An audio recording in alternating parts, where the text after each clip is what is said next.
Hello, everybody, and welcome to Graded Point Live. We already got a upset customer. Oh no! Oh no! He wants to know where his God's books are.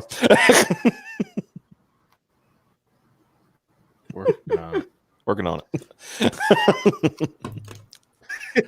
That's good. That's Xavier, so don't mind him. Don't mind him.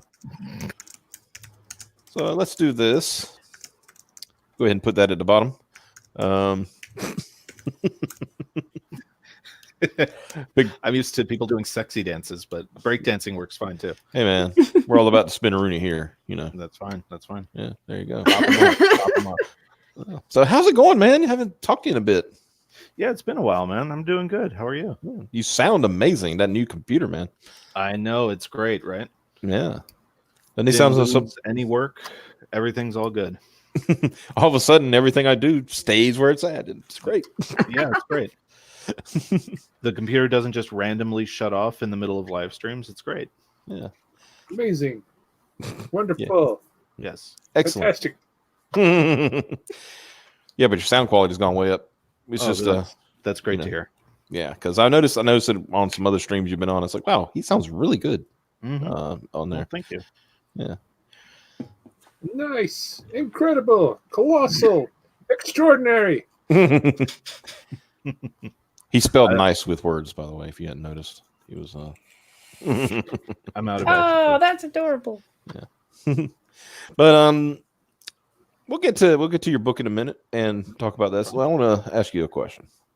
What's up? Very, very important question. Share screen. Learning all these new screen sharing things. There you go. What do you think of this?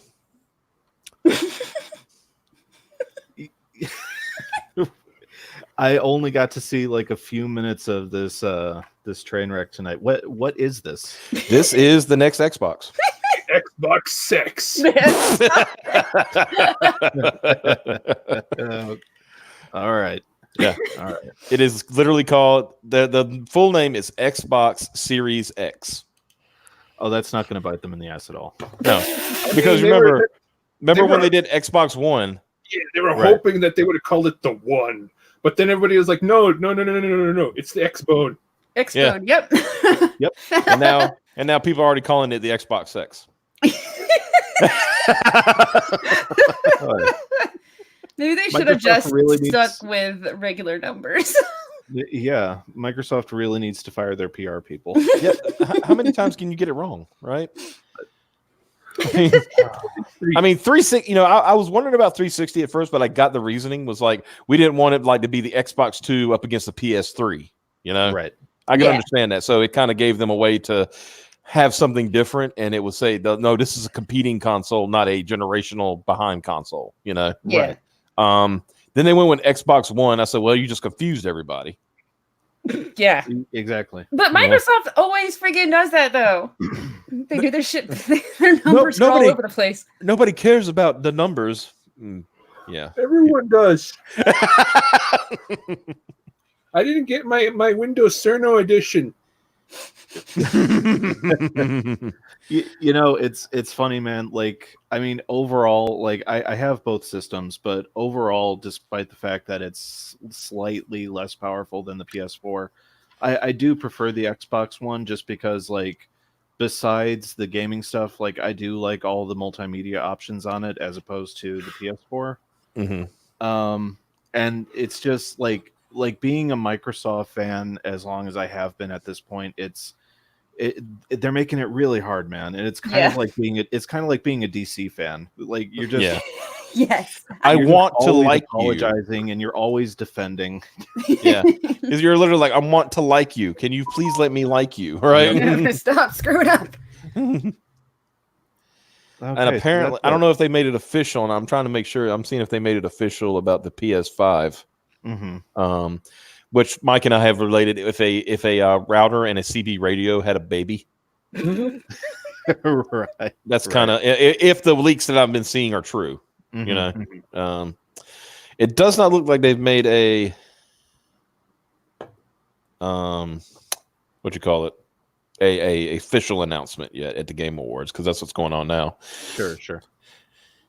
Yeah, I got to see like maybe 15 minutes of the pre-show before like I had to start getting ready for this, and Yeah. I don't know. Is it just me, or is that show is not the only time the Game Awards is entertaining now is when you're with some friends and you're making fun of it while you're watching it. Exactly.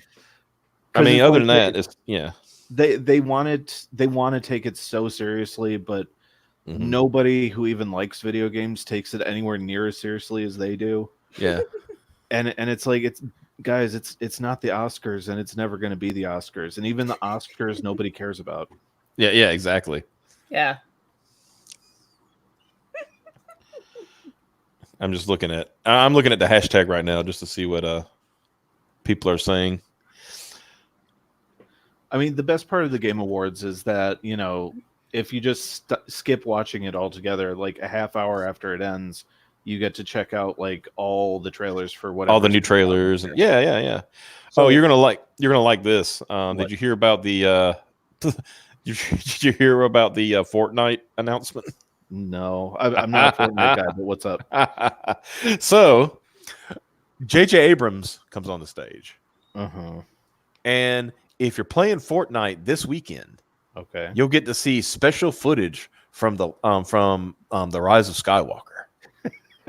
I'm in. Yeah, what's the Rick and Morty thing going around right now? You crazy son of a bitch. I'm in. Yeah. Yeah, the Game Awards is just an embarrassment. That's a that's a good point. But no, yeah, that's their that's apparently their new thing. Is I was like, I think because a few days ago it came out and I said, man, that had to be embarrassing. Apparently Minecraft surpassed Fortnite this year for most played video game. Wow. And which is interesting because hardly anybody talks about playing Minecraft anymore. I think because they just play it. You know, they don't they don't talk about playing. They just go, I'm gonna go play some Minecraft. But no, yeah. Sorry, I'm laughing. It's like I think this is like a push by Epic to like let's do something to like push them back over the top till the end for the end of the year, so Minecraft doesn't win that. You know, right. And it's like guys with like all the like even today they released another trailer with new footage. It's like we've seen most of the movie at this point. A lot of the leaked versions of it. A lot of the leaks are getting confirmed. Right. At this point, I mean, yeah, it's ridiculous, dude. Oh my god, like that movie. Like if we can get someone to watch Clark, like we're totally going to go, but not because we want to see it, just because we're going to enjoy like watching the carnage. Yeah. I think it's going to be bad. Like, yeah, I've already decided like if the Mandalorian sticks the landing, like that's all that exists after the core movies. Yeah. They got a kind of an uphill battle though, because the last episode. Yeah, I don't know. Like I don't think 4 and 5 were like the train wrecks some people think they were. I'm not dogging on 4. I mean, I thought 4 was fine. Personally. Yeah, I mean, you know, like a lot of people like, you know, complained about the whole ripping off Seven Samurai thing, and I'm like, but that's all Star Wars does. Yeah. But you definitely noticed with 4 and 5 like a dip in quality. Like like it started to feel like a condensed episode of like a low budget Star Trek episode almost where it's like it's all the aliens are gone and we're just dealing with people on a quote unquote alien planet. And like there were certain moments where you're like, this doesn't feel like Star Wars, and you're like, oh, they're on a TV budget, kind of, sort of. Yeah. Yeah. So let me see something here. Oh yeah. While you're here, okay, let me stop sharing that. I'm going to show you something else. Okay. This just going to turn into war campaign? Pretty much. This, brother. Yeah. Pretty much, brother. What do you think of this? Now, the reason I'm showing you this is because I showed it and I said this reminds me of Piper. So here we go.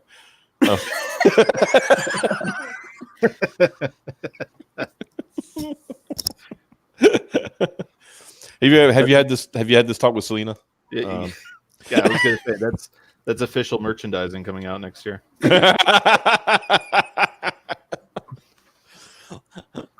We're in the testing phase right now.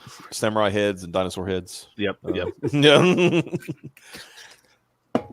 So I showed these to Piper earlier, and she started looking on Amazon, and apparently they've got ones that got little hands. Dude, little hands. Little T-Rex hands. Yeah, little T-Rex hands and shit. Yeah, That's awesome.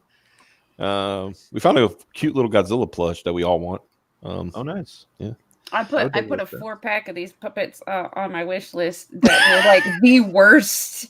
It's a really messed up looking dolphin, a shark, and 2 really, really badly done dinosaurs. Not like these that like look like, dinosaurs, I guess. The other ones are like really, really cheaply made dinosaurs. I want them. I want to make videos with them. That's just funny. I saw that, and I was like, I should get those for Kelsey. Oh, Kelsey would. I think he could do something with that. Kelsey would love them. He's making the best videos now, man. He is. Yeah, he's like, like I said, I don't know if you caught the live stream with Malin and of course, and then EVS later the other night. But that's what I told Malin when I started making videos. Because I was always like, I don't know, it takes a lot of work. It seems like kind of hard to do. Blah blah blah. And then I found out Kelsey was doing them. I said, well, if Kelsey can do them, right. I can do them. If a guy in a trailer in the swamps of Louisiana can do it, Exactly.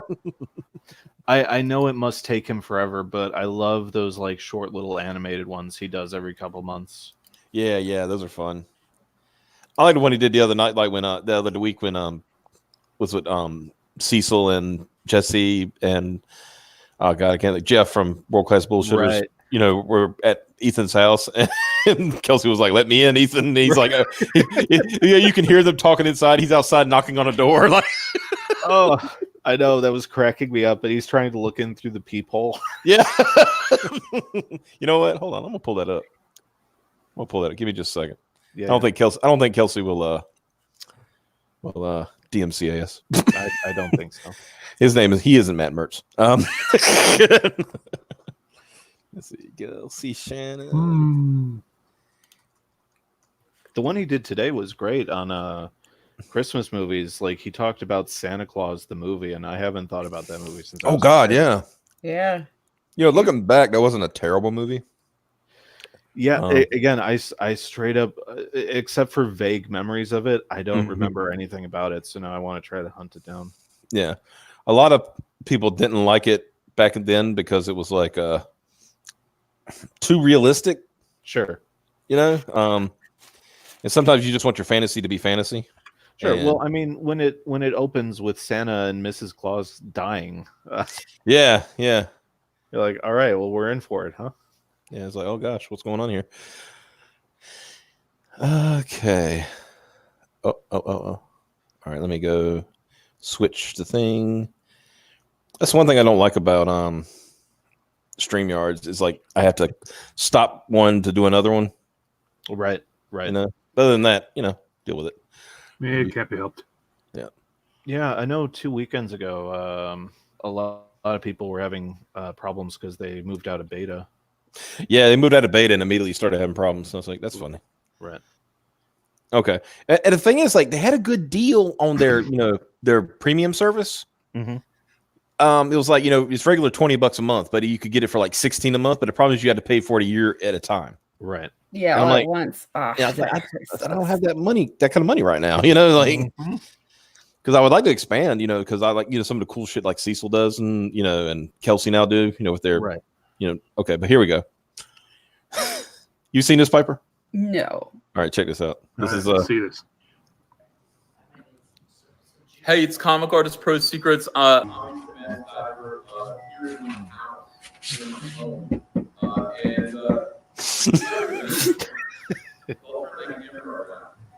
Yes, Cecil. Cheers.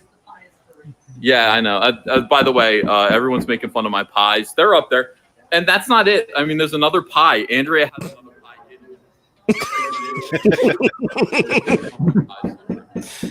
Cheers. Right here, folks. Right here.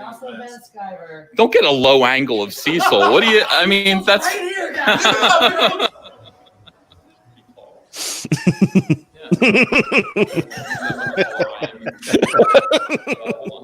Cecil, stand up straight. Not that much taller, like 3 inches. Stand up. No. More. That is true.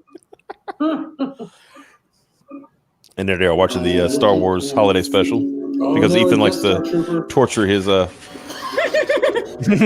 guests. He'll never know. Like, well, I'm just gonna.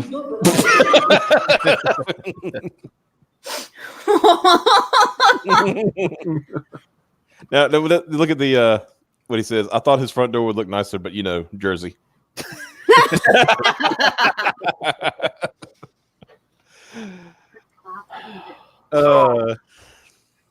Funny stuff.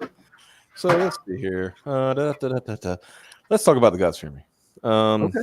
Yeah. Since we have had laughs and good times and all that good stuff. Commenced in bonding. Yep. As you can see, the other day, was it 2 days ago, you hit 8,000. We did. So thank you. So yeah, now everybody who backs at the physical level is going to be getting a trading card from Ethan and 2 postcards by Carl O'Rowe. So Neat. more stuff in your bag is coming, essentially. Yep. And when I say bag, I mean it's going to be in a box. So it's not going to be right. I think after, unfortunately, what happened to Jeff from World Class Bullshitters, we need to specify. Yeah. No, this isn't coming in like fishnet. It's not going to come with like tape wrapped around the book. Mm-hmm. I think you use a better printer than whatever that was. Right. Yeah. Yeah. I did. I saw some of those. I saw some of those photos. Yeah. I was like, ooh. Yeah, Piper. If you don't know what happened, have you heard what happened with that? Are we talking about stealing Solo? Yeah. Yes. Yeah. Yes. Yeah. He. That's bad. I mean, I'm not putting. I mean, yeah, you got to put the blame on him in the extent it's his campaign. Sure. But I'm not going to put the total blame on him because I don't think anybody would have expected that from a quote professional company. Right. Yeah. And that's why I said, and plus he's trying to make it right, So, yeah, which is good. Yeah. Yeah, and I've seen a lot of like, anti in quote people like coming down really hard on the campaign because it's an easy target because of all what happened. But yeah, like they're talking about the money and they're trying to equate it to like him running away with it, and it's like they're like a lot of these people aren't factoring in like the cut that Indiegogo themselves take, the cut you have to set aside for taxes. Like and like all the other little stuff that like you don't think of the first time you run a campaign. Like I don't think that this was a grift. I think it was just an unfortunate thing of like he probably, if I had to guess, he probably chose the most economic form of shipping, thinking why would that be? You just stamp it like a magazine and put it in the mail. Yeah.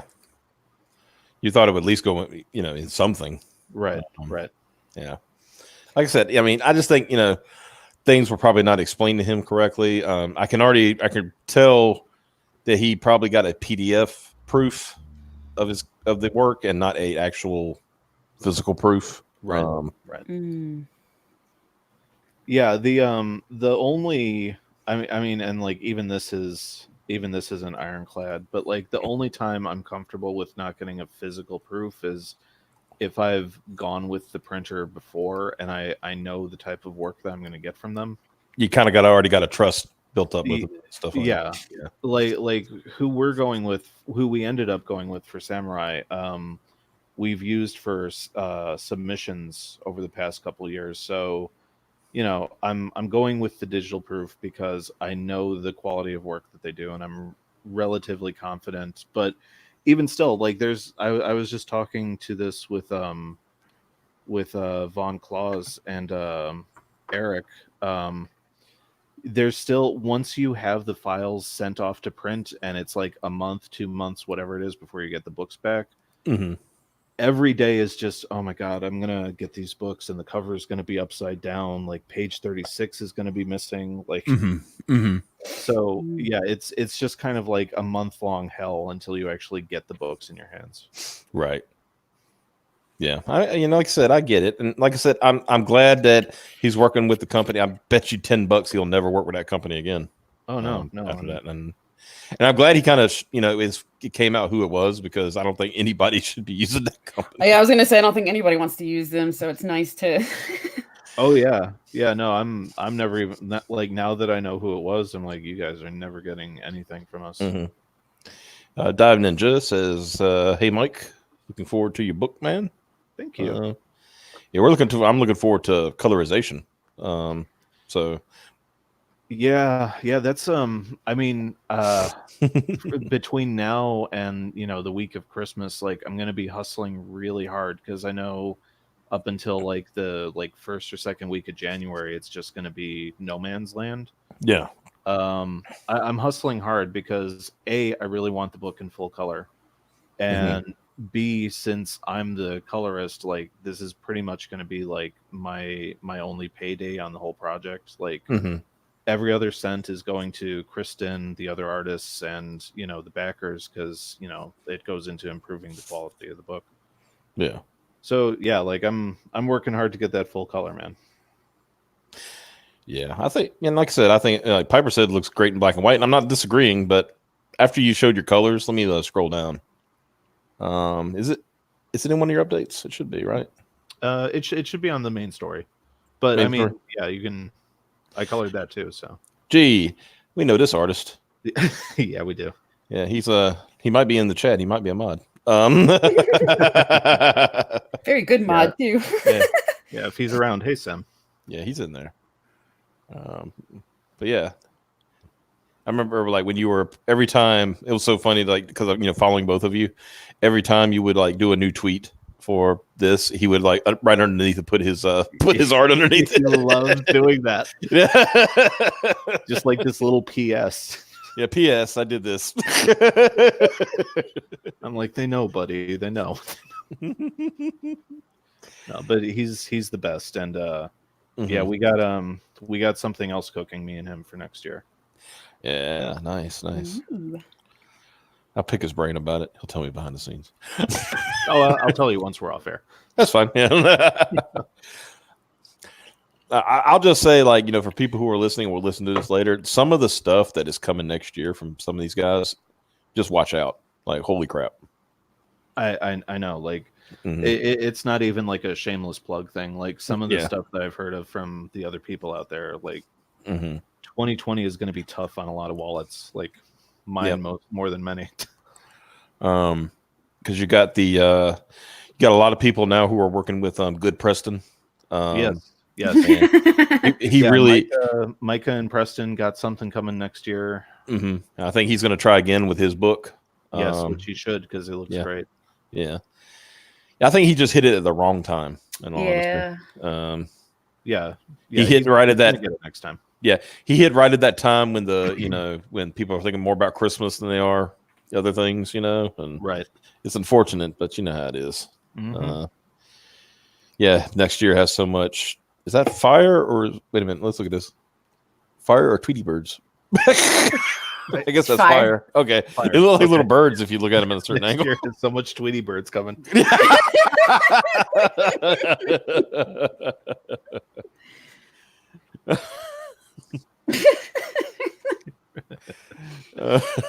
And I was saying it was look fine in black and white simply because I really liked the manga feel of it. It was story-wise and everything. It already kind of had that feel. Sure. So that's why I was like, black and white's already fine. But yeah, still, color is definitely like way awesome. And plus, it's showing. And plus, it's kind of like I look at it too. Like you could kind of call this a job interview for Murphy. Because somebody else might want him to color their book, and he can make it a payday on that. Hey, there you go. Yeah. So even if well, I won't curse myself. Even when we hit full color, Mhm. What I've been talking about with a couple of people behind the scenes is I think once all 3 volumes of this are out, and once we get the trade out, what I might start doing is like oversized newsprint collections in black and white. Oh, Oh, that's cool. yeah. And kind of have them formatted like old indie 80s comics, you know? Mhm. Yeah. So like I might put like fake ads in there, I might put ads for other Comicsgate books in there. Mhm. And yeah, so like that's coming probably like 2022-ish. Yeah.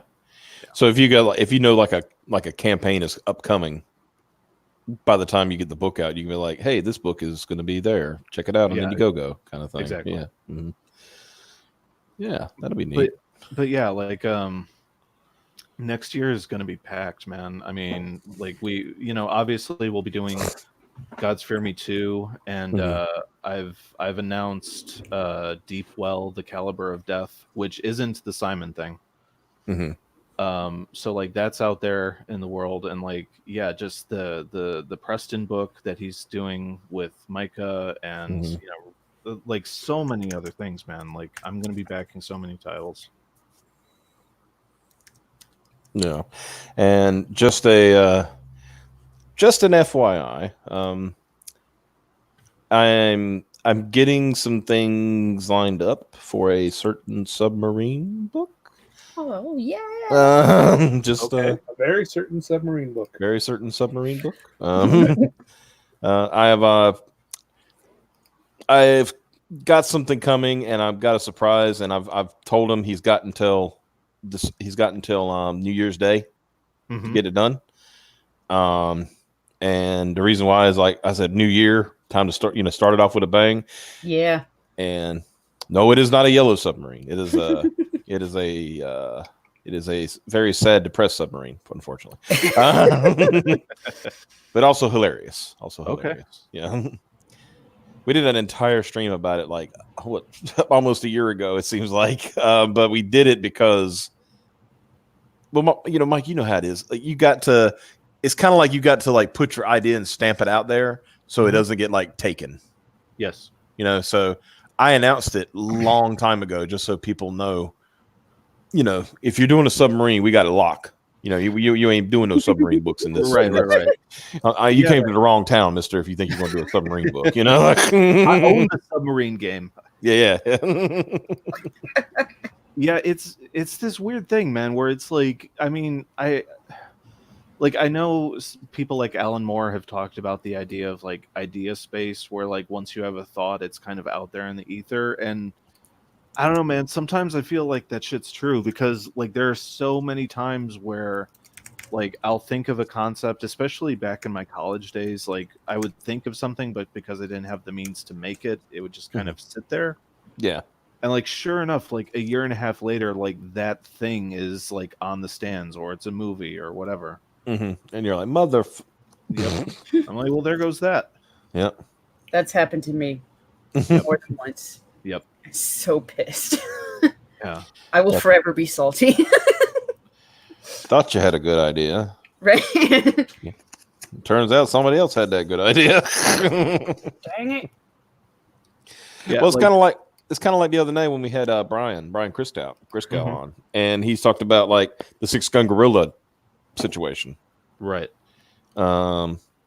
I watched Graded Point for the awkward, creepy laughter. It's marvelous. Oh, okay. Is that me? Probably. God damn it. But no, like Boom Studios doing their, 6-gun gorilla that had nothing to do with the Wild West, and right. You know what I mean? So it's like, yeah. I mean, as a matter of fact, when I first started seeing him, out there in the world promoting it, I was like, wait, isn't that a Boom book? Yeah. It's like what's going on here? Right. I'm like, did he like take the rights from it, or? And then I did a bit digging, and I'm like, oh no, it's not the same thing at all. Yeah, I mean, what are you laughing about over there? I don't know. God knows. That one dude in the chat broke us.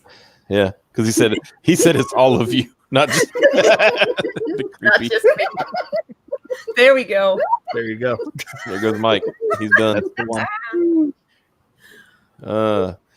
So we should make a quick announcement before I go on. I'm gonna show this in a minute too. Your new 30-second promo video, Oh, cool. which is from October, so it's not really new, but you know. New enough. Yeah. When we get the go ahead that we are monetized, Mm-hmm. okay, as far as the channel goes, the first person, the first person who donates $5 will unlock Piper showing her feet.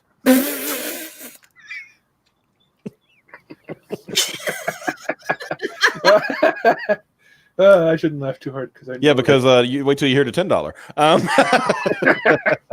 The first $10 donation we get, Evil Bob will show his feet. they're gross, but I will do it. He will do it for the cause. Mm-hmm. Yeah. Man, I need somebody to donate like $30 to me ahead of time so I can get a pedicure. Just clip your toenails and clean them up. I know when I do it myself, it's the typical clipping them, and then like I paint the toes because it does get the nails too. Yeah.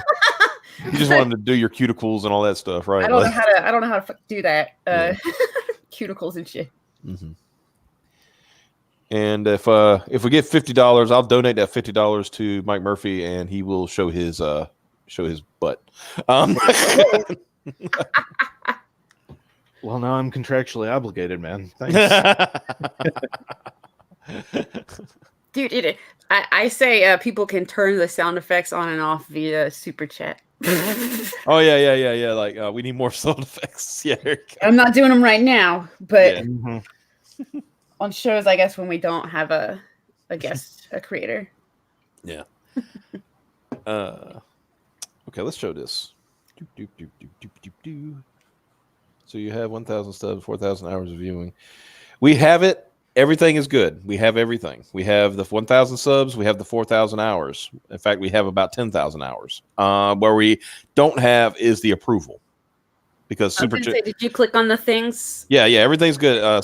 Monetization is currently under review, and they said it could take up to a month. So because this is YouTube we're dealing with. So, and by a month they mean 6 months. Yeah, it could take a while. I've known some channels they apply and they don't get it for 6 months, and then the next thing you know, oh yeah, it's working now. Which is okay, great. And here's another thing that's stupid. Like today, I had to go to a place out of kind of out of town. It was gonna be a long drive, so I said, well, fuck it. I got 1,000. We got 1,000 subs. I can stream it. Do like a Cecil stream. Car video. Sure. And I went to go do it. It says you need 1,000 subs. I'm like, motherfucker.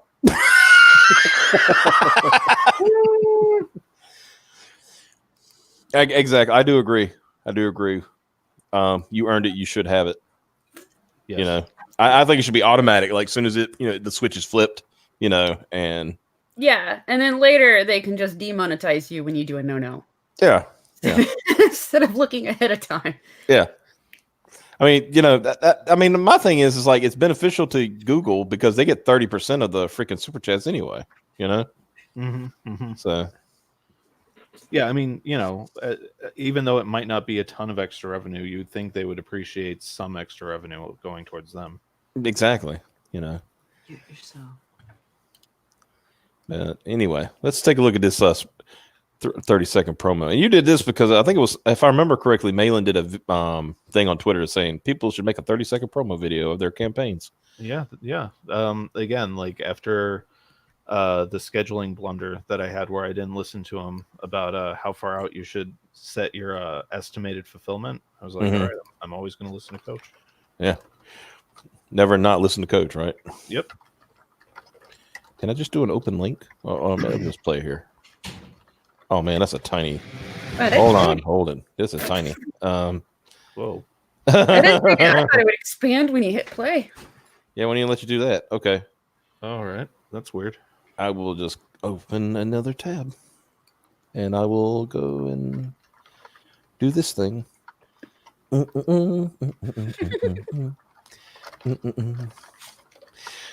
like that. That's a good point. Right? They use AI to cancel people, but they can't do it to monetize you, assholes. Exactly. YouTube, this is our people in our chat. They're saying this. We are not saying this. We're just we're saying please monetize, please. Please, ma'am. Just a drop. Just a drop of monetization, please. All right, here we go. Got it now. All right. 36 seconds. Okay, here we go. Let's see.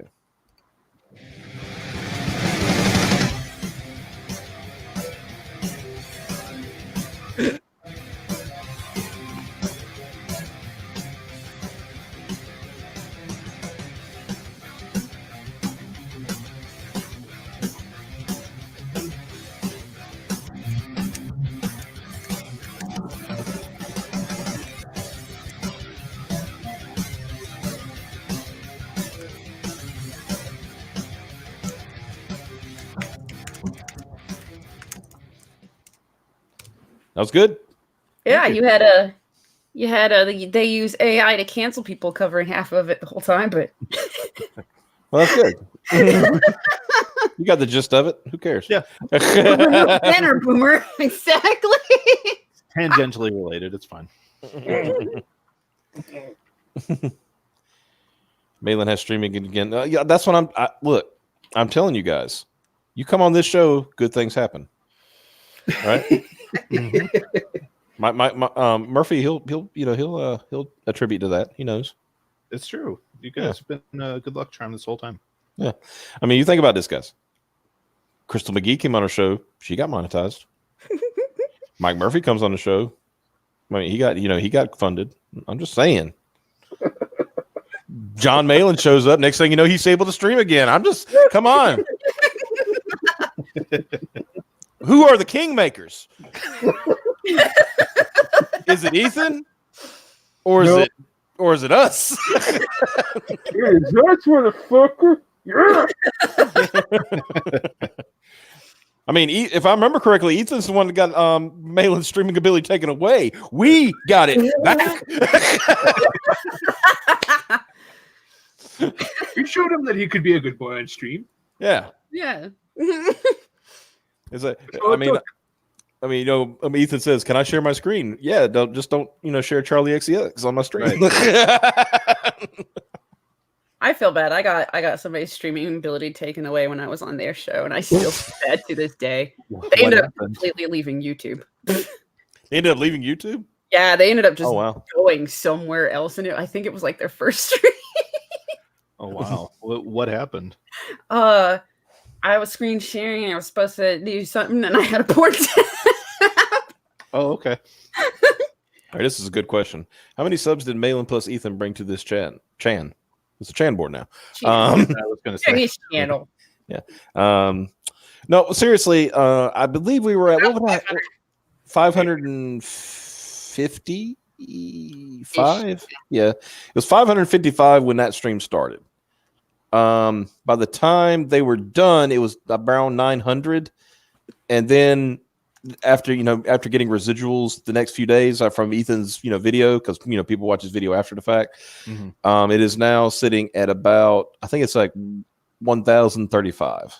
So excellent, man. Yeah, so you're looking at what about a almost 500 sub swing. Yeah, it's crazy, man. Ethan's a charismatic dude. Yeah. I didn't know he was stream sniping until like, holy shit. I started saying stream snipe, and I'm sitting here like, but why? Not even thinking about the fact that, John's on here, so sure. And that's and I wanted to, and of course now I'm gonna go take that stream and like snip out some stuff where he's talking about the show. I've seen a lot of creators or a lot of YouTubers now that when Ethan gives them a compliment, they put it in their intro. Right. Yes. I said, hey, there you go. I said, they stream sniped us. What about you guys? But in all seriousness, man, congratulations to all of you for hitting over 1,000. That's great, man. We appreciate that. Thank you so much. Yeah, Ethan is amazing. He gives and gives and gives to other creators. That's true. That's true because you got on recently, didn't you? On his Yeah, when was it? It was one of the times that we were visiting family, so it had to be like a month or two ago. Mhm. Yeah, it was more of a casual thing. It wasn't so much a promotional stream. Yeah. but- You're just gotta get on. Let's talk some bullshit that's going on in the world. Yeah. Yeah, but again, like similar to what happened with Samurai, um, I think we had 3 days left in the campaign for The Gods Fear Me. Mhm. And that night, like we were talking, and there was the possibility that in that 3 day span, like I might have been on, but like we didn't know. No guarantee, And kind of thing. Yeah. so so like 3 nights left. Like me and Selena are just doing our routine. Like we're having dinner, we're getting ready to put Clark to sleep, and I knew Ethan was doing a stream, but like it was just kind of a him by himself bullshitting around stream. Yeah. And I guess at some point in that stream, he just took like 5 minutes out and he was like, "Hey, Mike only needs X amount of money to hit funding. Why don't you guys make that happen?" And I remember I was getting up to put the plates in the sink. And in that time, getting off the couch, Selena was like, "Are you funded?" I'm like, "What?" And all of a sudden, just like my phone exploded. It's like, Yeah, because I think I was one of those sending you I sent you a congratulations in DM, like yes. because you were coming on that night on here. Right. I So remember that. yeah, like Ethan's a great dude, and Mhm. we are twice over indebted to him now. Yeah. That's why I jokingly said, I said, "See, come on this show, you get funded." There you go. Just ignore all the other circumstances that happened. Oh man, I wanted to switch gears a little bit here, so we got a little time. Did you happen to, Mike? Did you happen to watch Ethan's stream from last night? With Art, right? Yeah, Art Tbear. I saw maybe like call a half hour because I had I had just got done watching Art's full stream, and I was like, "There's only so much of this information I can process right now, and I got stuff to do." Yeah. I hear you. Well, guess who decided to get involved in that situation? Oh yeah, I'm aware, man. I'm Okay, aware. yeah, I saw that floating around today. Yeah. Art Tbear, which I'm gonna be honest with you, it took me a while to realize that it's Tbear and not Thibbert. Yeah, that's how I always pronounced it my whole life. What, Art Thibbert? Yep. And then you hear it's like, who's Art? When I first heard Art Tbear, who's Art Tbear? I had the exact same reaction. And then you see it spelled, you're like, oh. Hi, Art. How are you doing? Nice to talk to you on this stream. I'm totally gonna pretend like I knew who you were the whole time. Yeah. Then you hear about the stuff he's done. You're like, oh. Oh yeah, no, like Yeah. dude's responsible for a lot of my childhood. Yeah, I mean, Ultimate Spider-Man. I didn't know. Honestly, I didn't know he was inking on Ultimate Spider-Man. That's because you remember, like that was during the time that it was all about the superstar writer and artist. Right? Yes. They didn't worry too much about the other people. Which Mhm. sucks because it's all about a team. It is. And and I think comics. See, that's why I'm seeing a lot of Comicsgate books. They're like they list everybody. Right. Because I saw like on Ethan, I haven't got my book yet. Ethan, I got my frog book yet. From a frog book. Need a frog Yeah. book. Mhm. Frog book. I'm patient. I ain't worried about it. But and it said on there, Ethan, Van Sciver because he's writer and artist, and then it said, of course Kyle Ritter, and it said Somni, who's the letterer. I was like, yes. They should be more, everybody should have like one little section where it's like everybody's prominently listed. Yeah, for sure. Because it takes a team. A lot of people can do it themselves. More power to them. That's great. I love it when they can do that because self-sufficiency is a great thing. But some people can't. Mm-hmm. So So then this hot mess happened, mm-hmm. and like knowing some of the stuff that I know, I'm like, why are you lying, Rich? Yeah, it's like kind of listened to the whole thing. Right. Okay. Give me just a second. I'm gonna take care of something. while we're doing that, because I can't do anything over here, but I can do it. I can't even do it there, can I? I have to switch accounts.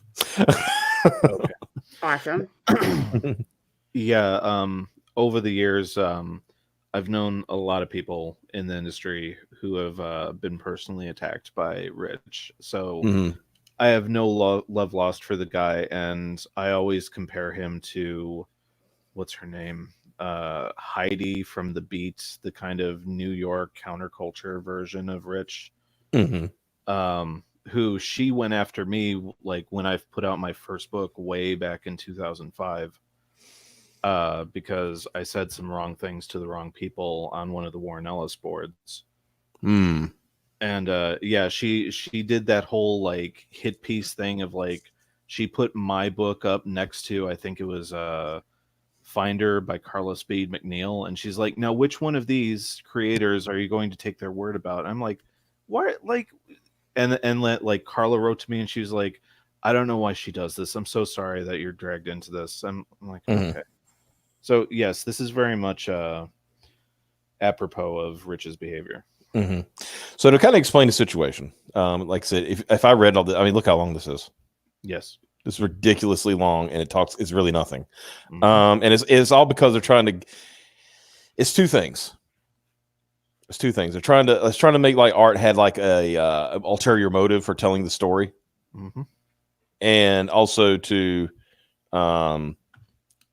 try to say, try to stick it to Comicsgate, because you remember Comicsgate's just a grift, right? Mm-hmm. But no. So to give the overall story on it, Art was telling a story. I believe it was on his live stream. He told the story originally, where he was talking about he was at a con and he was working for Marvel when he was doing work for on Ultimate Spider-Man, and I believe he said, did he say he had lunch with Dan DiDio, or was he? He stumbled into lunch with Dan DiDio. It was supposed to be just him, Bagley, and I'm blanking on her name, but it was a female exec that worked at DC. Right. And it might be somewhere in here. But Dan DiDio, who has always been this way, was trying to talk them into coming to work at DC, right? Because that's his job. Yeah. Yeah. So that's just the way it is. That's the way it's always. Good talent, big talent comes over here. Let's get them over here. Now that they made a name for themselves, and it's vice versa. Marvel does the same damn thing, Mhm. Yeah. Let's see if I can say. Here we go. Siebert recounts how Bogart was previously wanted Tbear to trial a new plan at Marvel for inkers who work for reproduction. Blah blah blah blah blah. At New York, okay, here we go. At New York City Comic Con 2002, with all the Ultimate team assembled, Art Tbear says that he was invited for lunch at a show by DC editor Joan Hilty, who was his who his studio had worked for. As he was walking out, he saw Mark Bagley, so he invited Mark to come with lunch with him. Hilty invited the then DC Comics executive editor, how do you pronounce his name? Make sure I say it right. DiDio. DiDio. Okay, I always said DiDio sometimes. Hey, it was me, Dio. Dan DiDio too. Dio. Yeah. Oh, and I turned my sound effects board off. Damn it. Tbear says he is awesome. He was awesome. I have nothing bad to say about him. And with DC picking up the tab, Tbear says that DiDio, excuse me, asked Bagley if he'd be interested in working at DC. Bagley said he was pretty happy at Marvel, and that was it. On returning to the Marvel offices after the show, Tbear said that he found then Marvel assistant editor, now EIC, C.V. Cebulski, in the Marvel offices.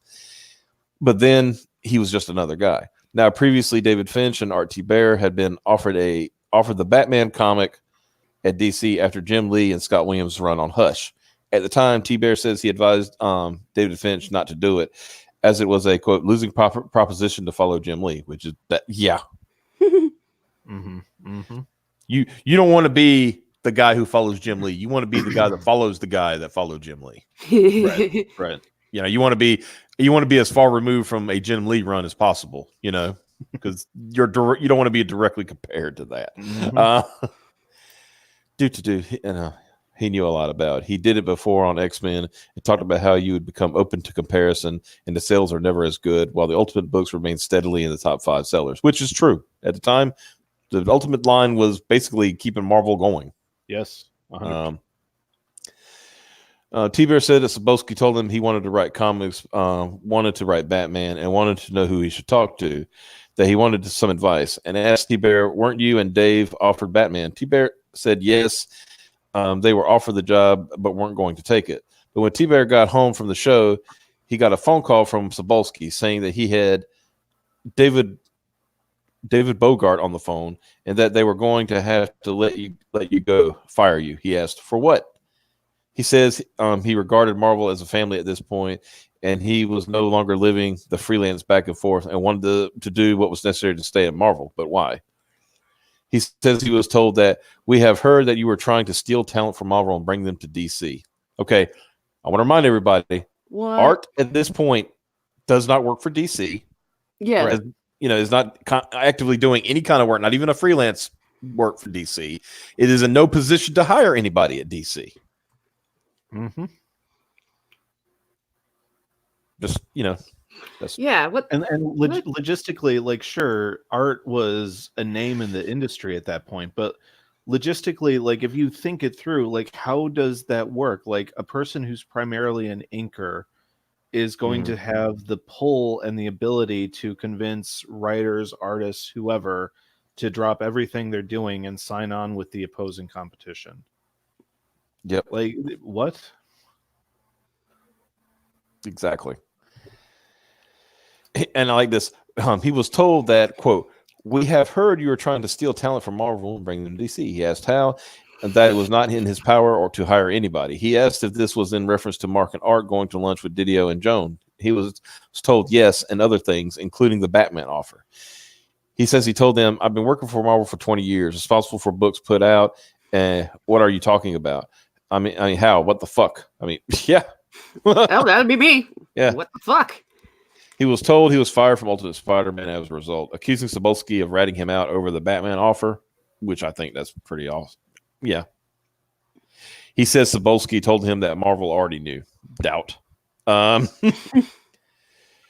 asked what he was going to do without Ultimate Spider-Man. He to be told he was fired from Ultimate X-Men too, so he basically lost his job altogether. Jeez.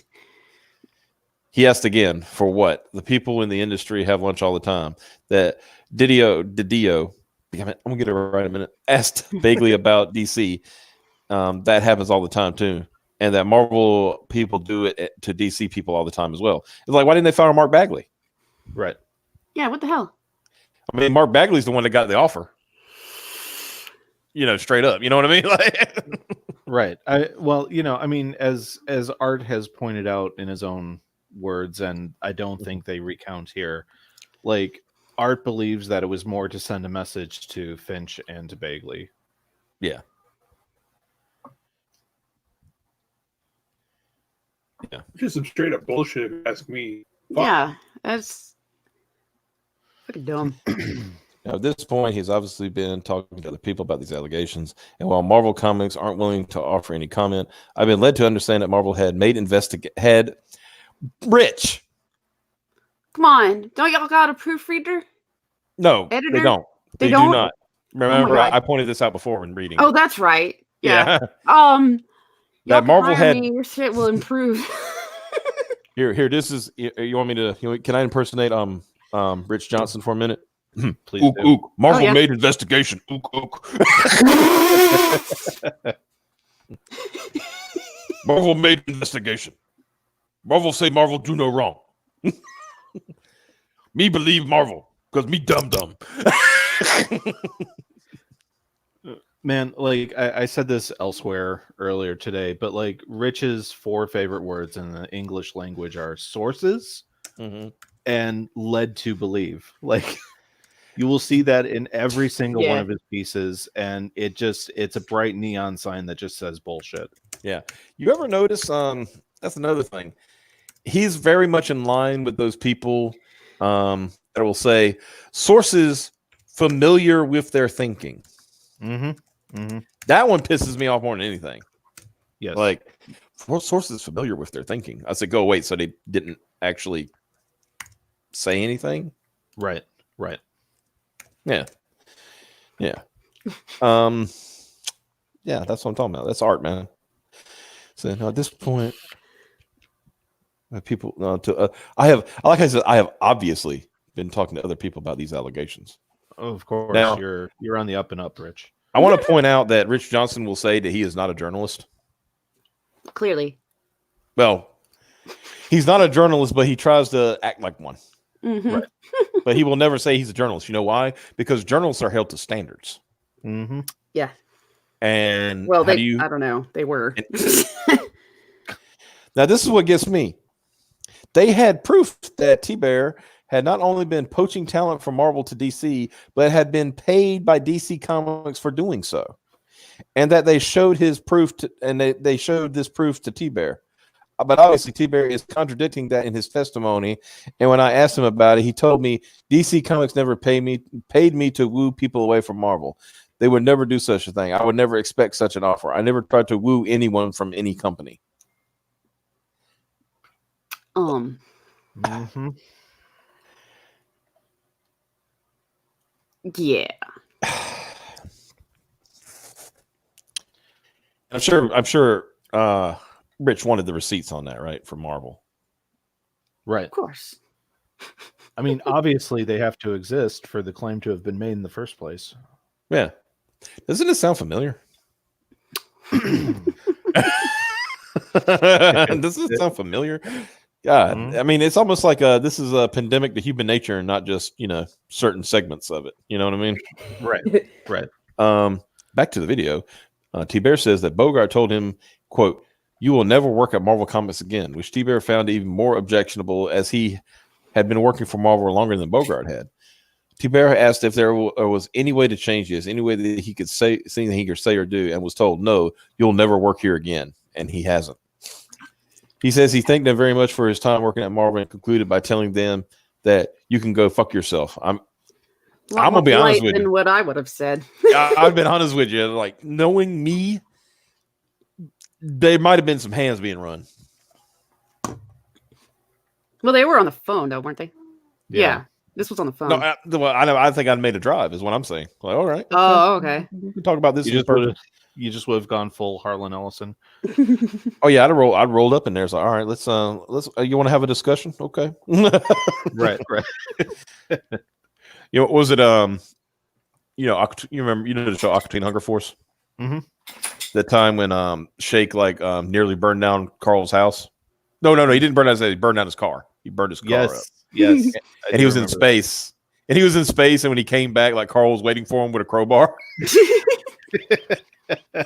Because the way Carl said, what was funny, he's like, "Carl, what happened to your car?" Carl's like, "I don't know. I thought we could have a little dialogue about that."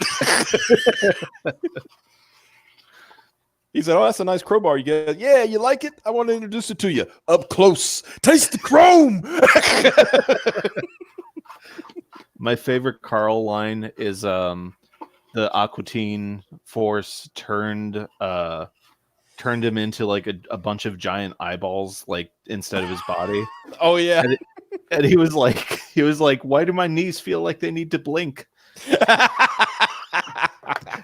And Shake was like, "If I woke up looking like that, I would just run and kill the first living thing I saw." Yeah, because wasn't it right before that they were going to give him this like awesome robot body with lasers and missiles and shit? Man, I miss Adult Swim. Yeah, but I like that because Frylock was going through all this shit, like that he installed on this robot body, and then Shake said, "And you're gonna plug him in?" He's like, "Yeah, you're right. Damn, what was I thinking?" That would have been awful. But it's that very same episode where you got my favorite Carl line. When remember when they first put him on the dead body? Mm-hmm. He's like, "So Carl, what do you remember?" "I remember some things. I do not remember being this old and black. Why am I black?"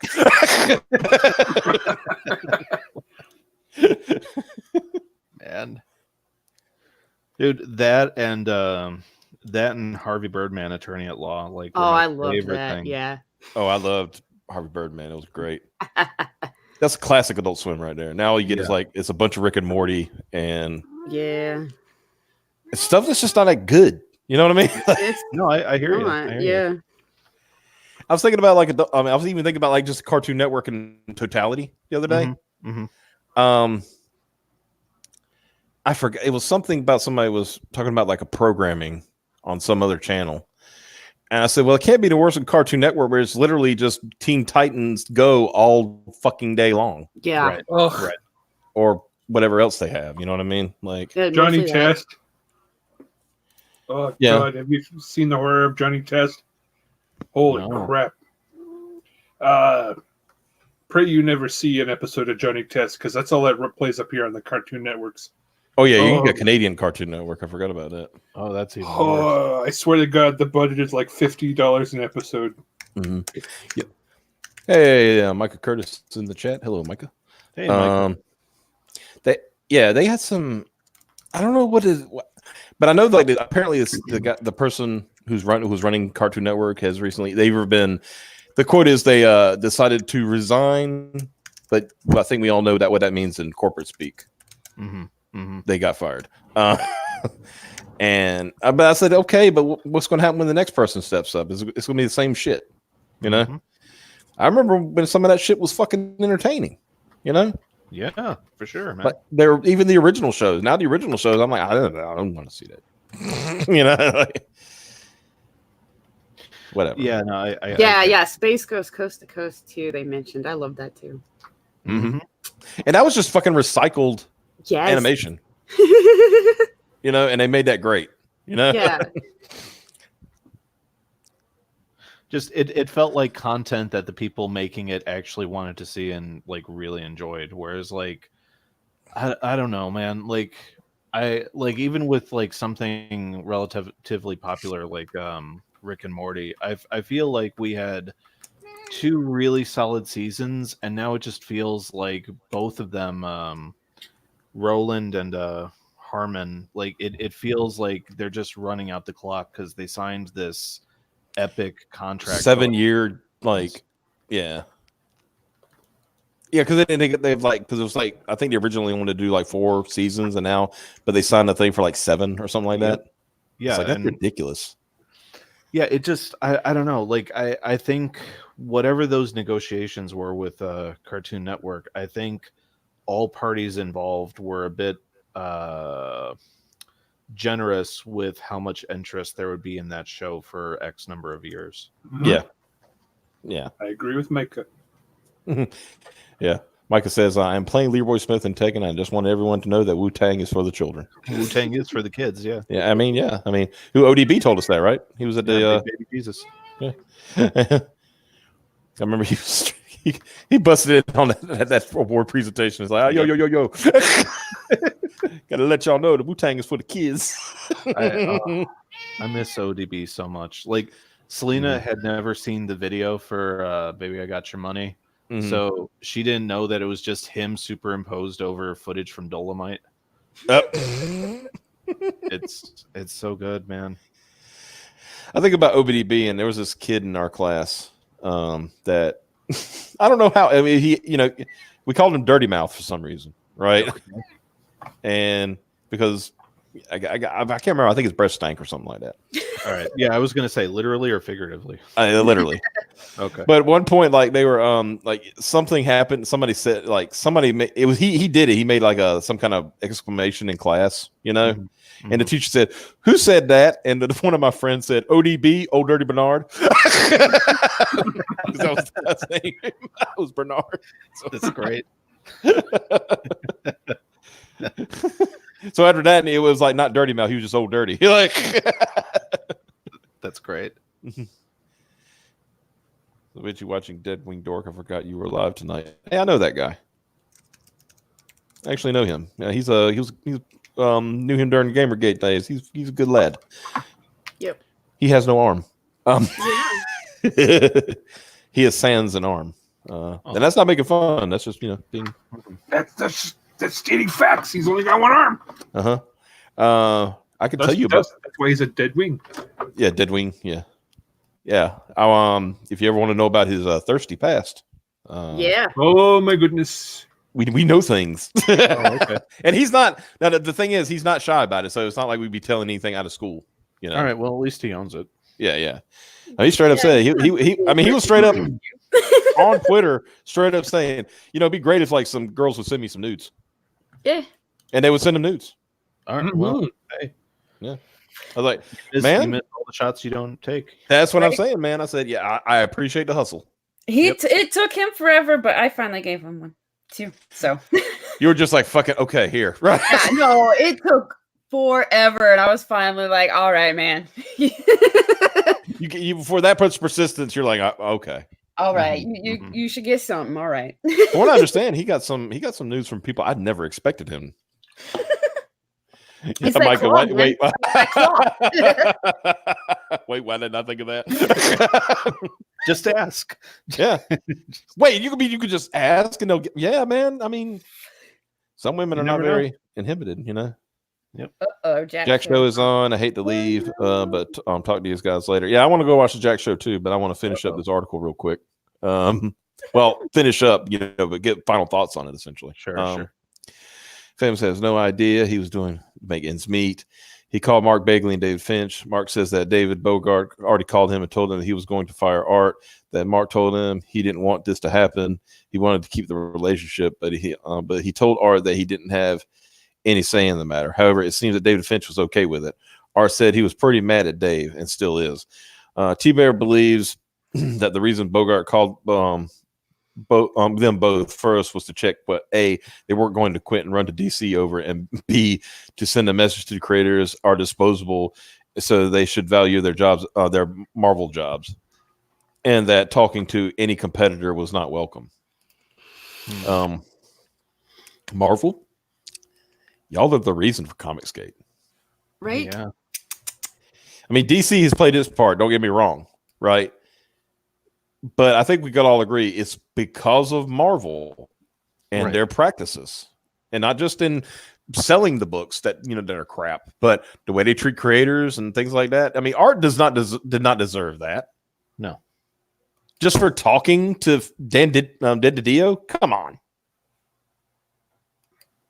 that's some bullshit. Yeah, watching Art recollect all this stuff, you could definitely sense the anger that he still had about the situation, and it was making me angry, man, because I look back at that era of comics, and that was like while I was in college, and the thought of well, I'm just running around and buying all these books and just having a great time with them, that behind the scenes, the company was still doing these kind of practices that, on the surface they were saying, oh, we're not that publisher anymore. We're more forward thinking and creative friendly. It's creator friendly. It's no, you're not. No, they're really not.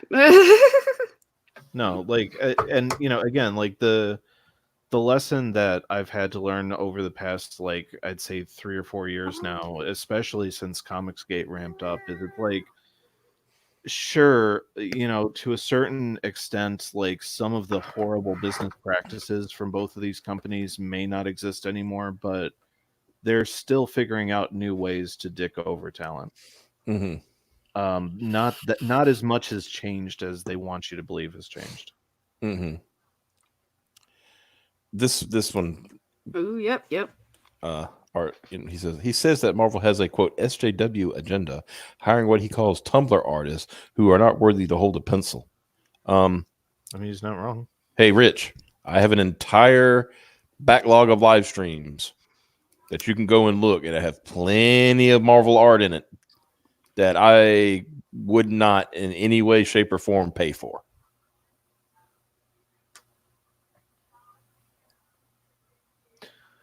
Well, I mean, just saying.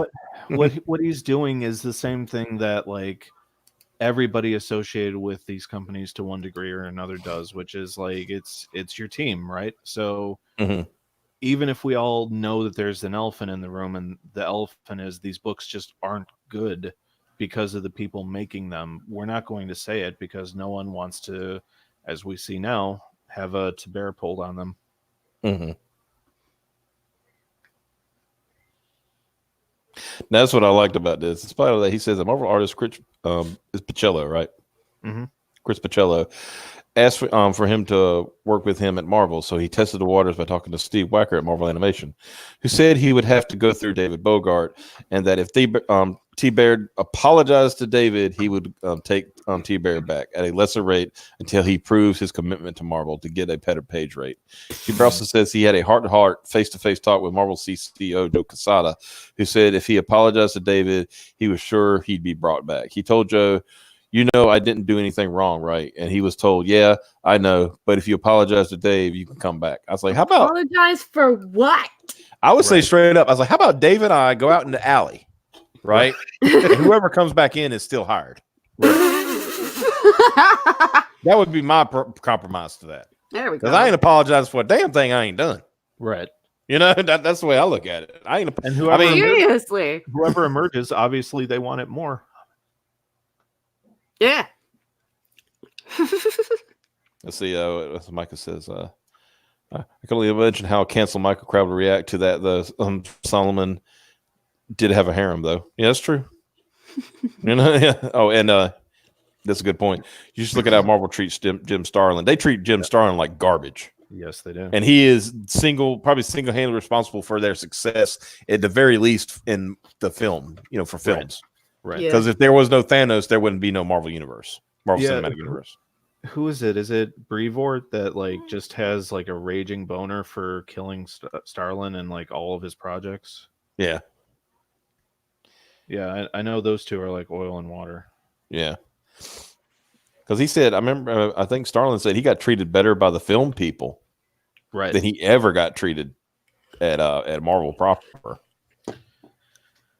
Yeah, I mean, it is what it is, man. Like, you know, now that generation is kind of cycling out, and now that you have creators of all generations like opting into self-publishing and Comicsgate, I mean, we're hearing more and more of this stuff, and it really is that thing of like, you know, I love superhero comics. I'll always love superhero comics, and specifically characters like Superman, Daredevil, Captain America. Like, they informed a lot about my childhood and my development into an adult. But I think while that applies to a lot of people out there, I think there's a certain segment of people who kind of have a blind allegiance to those feelings and are willing to overlook a lot of these terrible, shitty business practices. And I'm not one of them. Like, No. I'll take my chances on my own.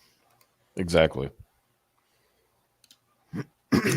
It's like, you know, the question would be, bend the knee and go and work for these people at a lesser rate than you were making before. Exactly. To quote, prove your loyalty. Right. You know. Yeah, like, I mean, just like, and I know like your boy Zach has said this like in context to other subjects, but like, just imagine any other industry operating this way. Mm-hmm. Just imagine like we were talking about Microsoft. Just imagine a meeting where what's his name, Phil Harris, he's the guy that always wears t-shirts. But anyway, like, just imagine that dude being like, "Oh, you can have a deal with Microsoft if you like prove your allegiance to us." It's like, what the hell are you talking about? Are we adults, or is this like a fucking playground? Good lord, it's like I got to go through the fucking Klingon Rite of Ascension to right. You know what I mean? How about you just say if you're interested in publishing this game, yes/no? Yeah. Well, if you think about it, that's kind of what Epic Games does. That's true.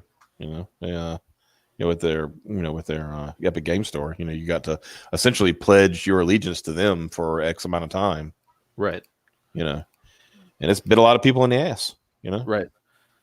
Right. And then when the consumers like get pissed off about it, Epic plays victim. I can't believe we're getting bullied and harassed. You're a multi-billion-dollar company. Yeah, like, that's my favorite line from Harlan Ellison. He was talking about Warner Brothers. He's like, What are they on the corner with a tin cup? I don't care what I say about them. Yeah, exactly. It's like a certain creator of worms that are in the dirt. Said something about punching down one time. Mm-hmm. I'm like, you're a millionaire living in a very nice house in Tennessee, in a very exclusive neighborhood. Right. And you're going to talk about punching down to the rest of us. I mean, so I guess, because one of us might have an opinion. Well, even a creator to creator opinion about certain things, right? Like, using Mike for an example, using you for an example. But you're punching down on him. Well, certain personality types always have to have something that they can be victimized in their heads about. Wow, you're telling me there are people out there who want to be the victim? Is that what I'm hearing? I mean, it's a hunch. I can't prove this theory. Some kind of complex that requires you to be a martyr. It's like I forgot who I said it to. I mean, everybody knows they're talking about Doug, but I said, if Doug can nail himself to a cross, he'd do it. Right. That's just Micah made a good point. Bitch, you're rich is an honest retort in many situations. It's true. It's true, Micah. I can't believe I'm being bullied so much. I'm like, what? Well, then tell your butler about it. Get out of my face. So, Right. What was that? One of the years that Gervais was hosting some award ceremony, and like the equal treatment of women thing was starting to play up, and he was like, oh, because like some plumber in the middle of buttfuck England is like, oh, I was worried that what's her name from the Hunger Games wasn't getting her due. Yeah. It's like as I said, I've said this many times, my father being a plumber, you know what the last thing on his mind is when he's doing work? Gee, I wonder how Jennifer Garner feels about this. Exactly. I mean, I wonder how she's doing today. And I hope she's not feeling the male privilege that, I possess as I'm working in literal shit. $5 million instead of $3 million. She only made $3 million out of $5 million. I can't abide by that. It's just terrible. You know what my dad would really say? Who's Jennifer Garner? Exactly. Yeah. That's him. His extent of like people of actors that he knows is Clint Eastwood. Right. That's it. He's done. You know why? Because he likes Clint Eastwood movies. Right. And like the whole argument falls apart the second you say, because they like to do the thing of like, well, like whatever big male star, like, well, he got paid this amount and like she got paid this amount. And I'm like, yeah, but if they hired someone like Glenn Close to be in the movie, I guarantee you she'd get paid more than both of them combined. So yes. Yeah. Yeah, it's all about, that's the thing when it comes to it's stature, right? Right. Yeah. I mean, okay, if you put like Humphrey Bogart and who was his co-star in Casablanca? Oh man, I just watched it a few months ago too. But you see what I'm saying? Obviously, Humphrey's going to get top billing. He's going to make more money. Right. But if like it was a lesser known male actor and like Rita Hayworth, right. Of course, Rita's going to make more money. That payday. Yeah, Rita's going to make that money. That's just the way Hollywood's always been. It's not about like it's not a pay gap. It's who's the bigger draw.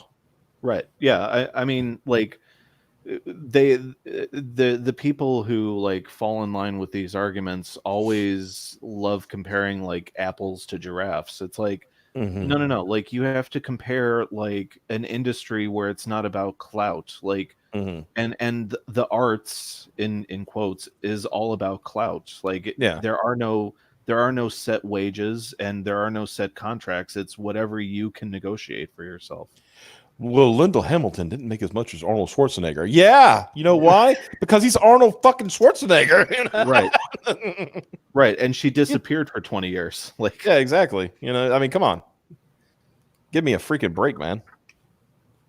Apparently, I'm looking at. I've had minimized it for a second, but people are just like, just keeping on commenting on this freaking article. You know what? Let's look at the. You want to see some crazy people? Oh yeah, always. You know, here they are. Oh, so it's bleeding cool. Yeah. Yeah. Good name, by the way, Black Jackson. It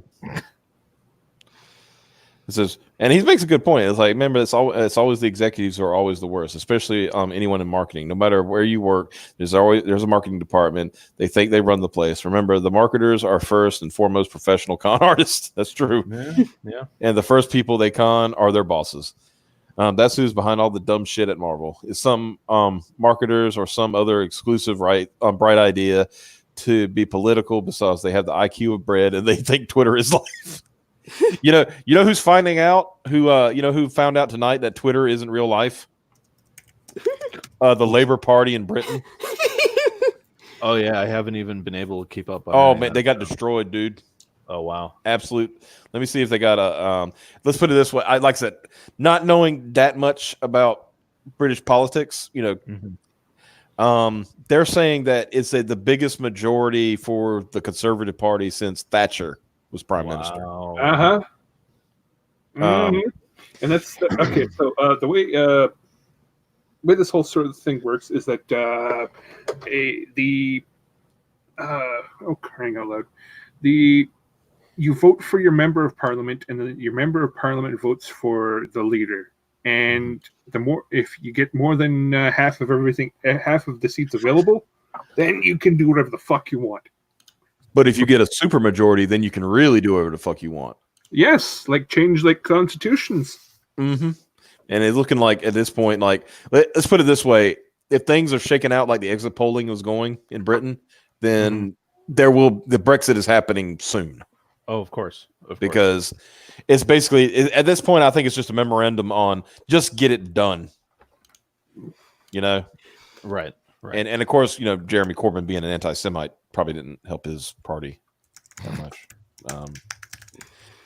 But there's people in Britain who kind of doing like Democrats did during 2016.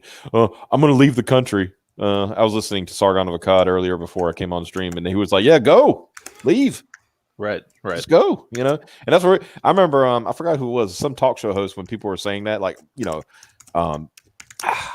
actors and stuff. We're going to leave the country. He said, "I will buy your ticket." Mm-hmm. He said, it may bankrupt me, but it'll be worth it. Of course, my thing is if you want to leave the country, fine, do that, but renounce your citizenship as you're going out the door. Right. Because you're being a crybaby little loser because things didn't go the way you wanted. Guess what? That's politics. That's life. Mm-hmm.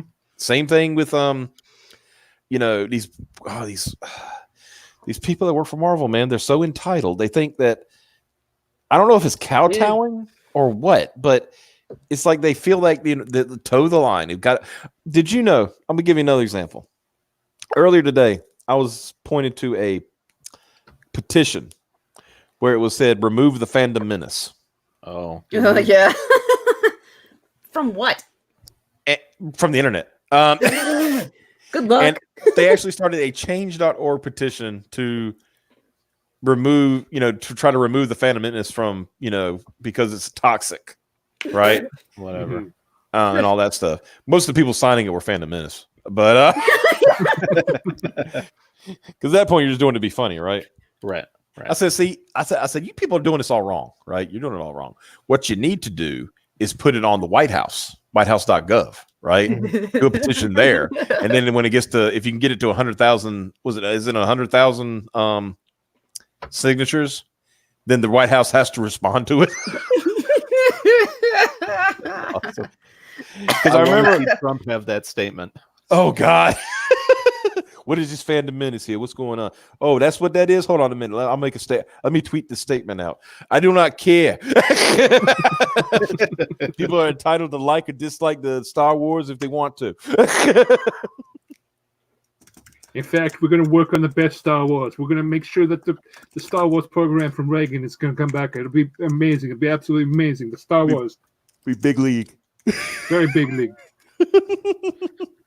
Very big leap. You know, it's funny, all these people that like go after the fandom menace people. Like, I had a former friend who was very much in the line of thinking that The Last Jedi was like the best Star Wars film of all Oh time. my god.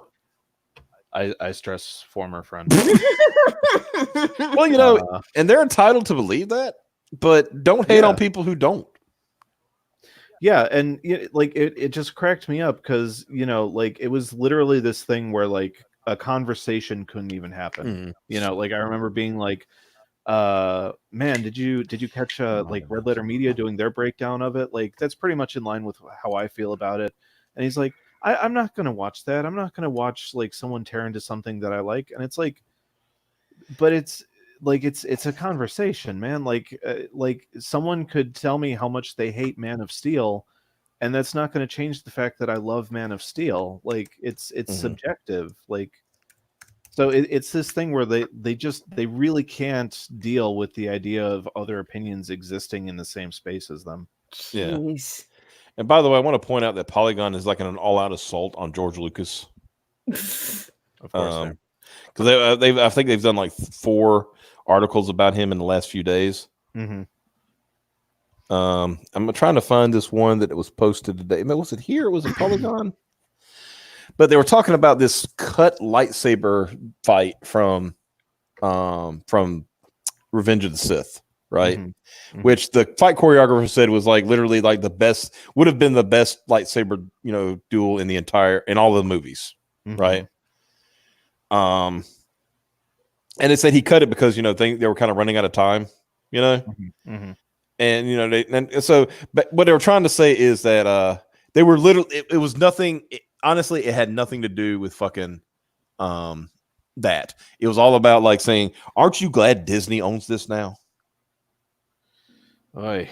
That was their take. Aren't you glad that Disney owns this now? Because even though there's been missteps, it's not as bad as the prequels. I was like, I would say that the sequel trilogy has made the prequel trilogy look better in comparison. Yeah, I hate the prequels, and like Selena and I like have been looking over this stuff because we have Disney Plus, and it's like we looked at Revenge of the Sith, and I'm like, man, I'll take this over Last Jedi any day. I think most would agree that Revenge of the Sith was the strongest of the. Yeah, it was. But man, like what cracks me up about that whole stance that Polygon is taking is it's like, obviously you can guess / assume their politics, and it's like, all right, Mr. Socialist, so you have this socialist outlook on life, but at the same time you're going to bat for a multi-billion-dollar corporation Right? that doesn't care that you exist and probably has its fingers in more pies than just entertainment, probably politics, probably other social stuff. But you're totally defending them because I don't even know, like George Lucas was a dude. What is the argument there? Our friend Shamil has a good term for these people. They're called brand cucks. Yeah. They're literally people who will, they will put the brand above anything else. Right. Like, the brand is more important than anything in the world. The brand is what matters. How you can't look at what Star Wars has brought to our lives. Look at what Disney has brought to our lives. I was like, Disney's an entertainment company. I guess they do that job well, but don't shit in my cereal and call it cornflakes. You know what I mean? Like, right.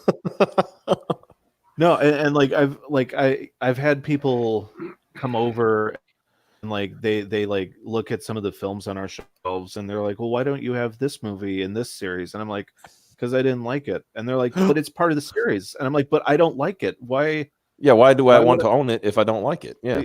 Yeah, like it's that type of personality where it's like, I gotta own it because it exists. We'll stop sharing that. I want to show you. I found the petition. Because we got to laugh at the petition at this point, right? I mean, yes. Apparently, Riley is counting on us. That's who made the fucking petition. I got your back, Riley. Yeah, we got you, Riley. We're gonna hook you up. Holy shit. Okay, ban Phantom Menace share. All right, here we go. Yep. See, today Riley is counting on you. Riley Beckman needs your help with ban the Phantom Menace. Join Riley and 329 supporters today. Oh, okay, all right, hold on. Let's see, first name Optimus. 330 have signed. Yeah, I'm guaranteeing most of them are Phantom Menace. Yep. Okay, let's see. Let's read this. Piper. It looks like a female. It looks like a female. I'm just saying. So you want to do your SJW voice? Yeah, okay. All right. Can you read this? Or you want me to zoom in? I could probably read it. Oh, dual zoom. How's that? That better? Even better. Okay, go for it. Hello. We are positive, kind, loving people out to spread all sorts of positivity to the world. One of the biggest things we love is movies. Always loving to share our opinions and spread the joy and love movies have given us. And recently, we now wish to defend the films we love by any means necessary. Whoa! Wow! Oh, Careful wait there. a minute. Hold on. Take it easy, Riley. Calm down. It's They, going to be okay. They're willing to die for brand. Yeah. As she cocks her shotgun. Holy shit. Oh, God. Okay. Go. Yeah, keep going. Finish that up, and I'm looking for something real quick. Especially from a group of social media YouTubers and users that call themselves Fandom Menace.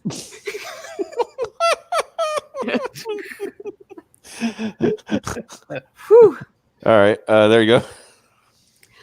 We want to remove the Phantom Menace off YouTube and other social media sites because they bully and harass fans, cast, and crew members of several critically acclaimed box office hit films like Disney Star Wars. God damn it. Marvel's Captain Marvel. Hold on. And several other Disney or non-Disney related projects. The Like brand Disney tuck doesn't is need your super help. strong. Yeah. Woo. Disney's going to make $1 billion on these movies without you. Even if it's their own $1 billion. Right. The Phantom Menace posts videos on YouTube reviewing films when in actuality they're just belittling, mocking, harassing, and bullying the cast and crew members. Yeah, okay. Accusing them of ruining the films and for containing political themes and calling fans of the films SJWs and shills. Lady. Any means necessary. Yeah. Holy shit. This is great. While hypocritically stating they love the franchise and respect fans' opinions and criticism.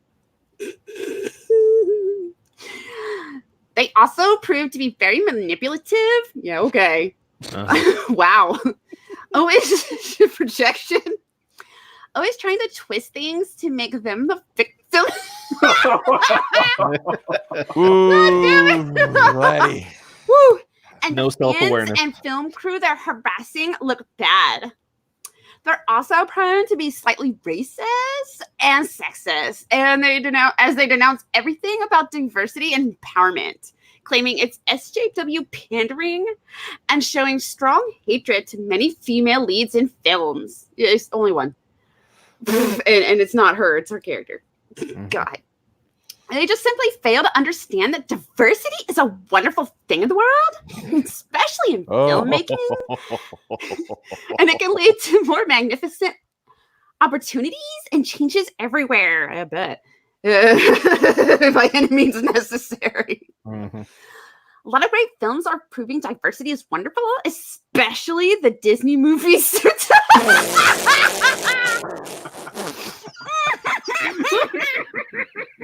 Okay, wait a minute. Hold on. This Oh, got to be real, right. right? This can't be real. I can't take. No. This ain't real. It's got to be Can't fake, right? It's got to be fake at that point. Come on, Zootopia. But it is diverse because it's a bunch of fucking animals. Fucking furries. They're talking about shit. Whew. I think this just about killed me. I think I'm gonna die. Oh, for fuck's sake. Okay, where am I at? Oh shit. Okay, Zootopia. Okay, there we go. Especially Disney. Oh, there's more. Oh, Oh, yeah. God, there's more. Hold on. Yeah, there's more. That ain't it. That won't it. Yeah. Shit. Oh, wow. I see Kelly Marie Tran. Yeah, Oh, I'm no. seeing. Mm-hmm. Yeah. Hold on. Let me throw this on here. Let's get that sound effect going. There we go. Yeah, I was gonna say I really did. I just cracked open one. I Gotta needed crack it open. Okay. Let's This hurt. For 2 years, ever since Star Wars The Last Jedi was released to critical acclaim and box office success, the Phantom Menace has harassed fans and the filmmakers constantly on YouTube. We're harassing the millionaires, boys. Oh no. They could just not watch the videos. Yeah.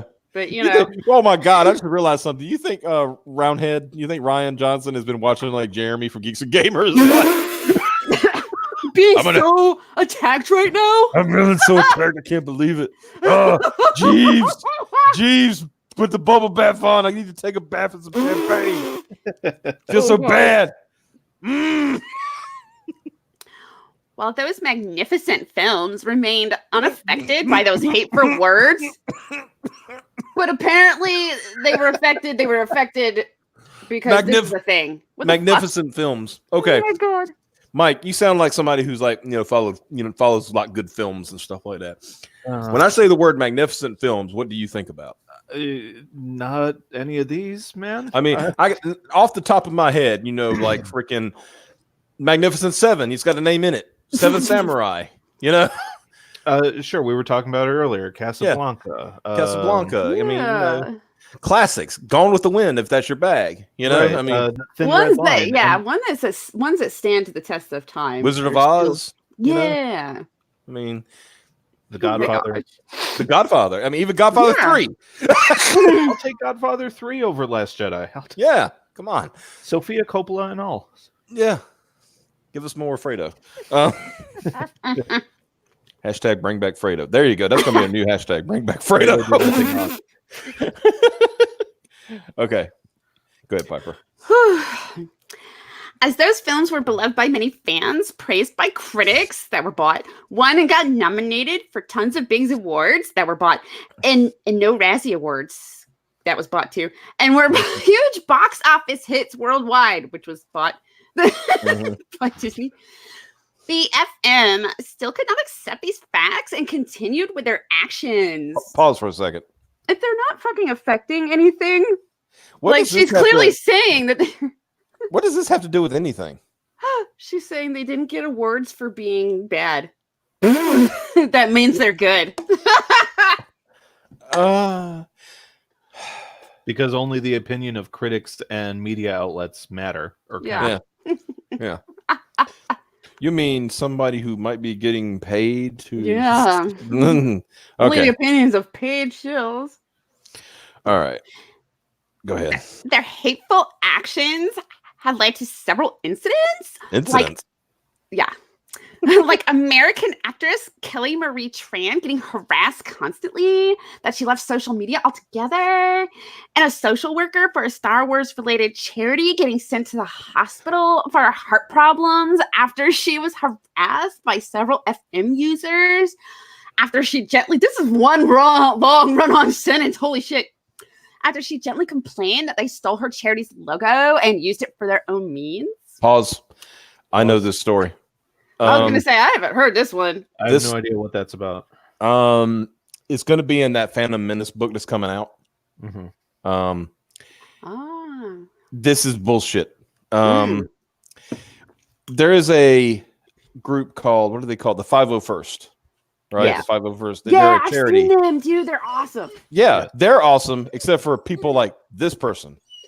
Oh, Because somebody made an adaptation no. of a logo, right? And at that point, anything, and I think we've all become experts at fair use at this point, right? Yeah. Yes.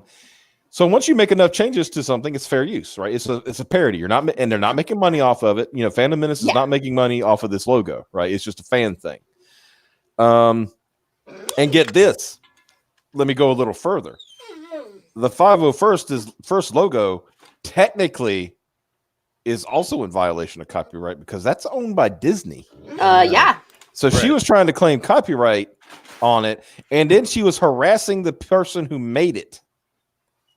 And then when people, as it stands, called her on her bullshit, she claimed that she had, I'm having heart problems. I'm going to the hospital. Of course. I missed a second of that because I had to let Lobo out. Yeah.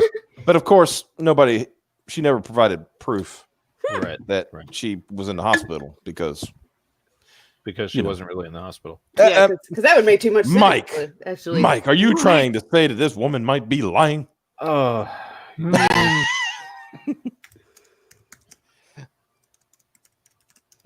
Okay, where were we?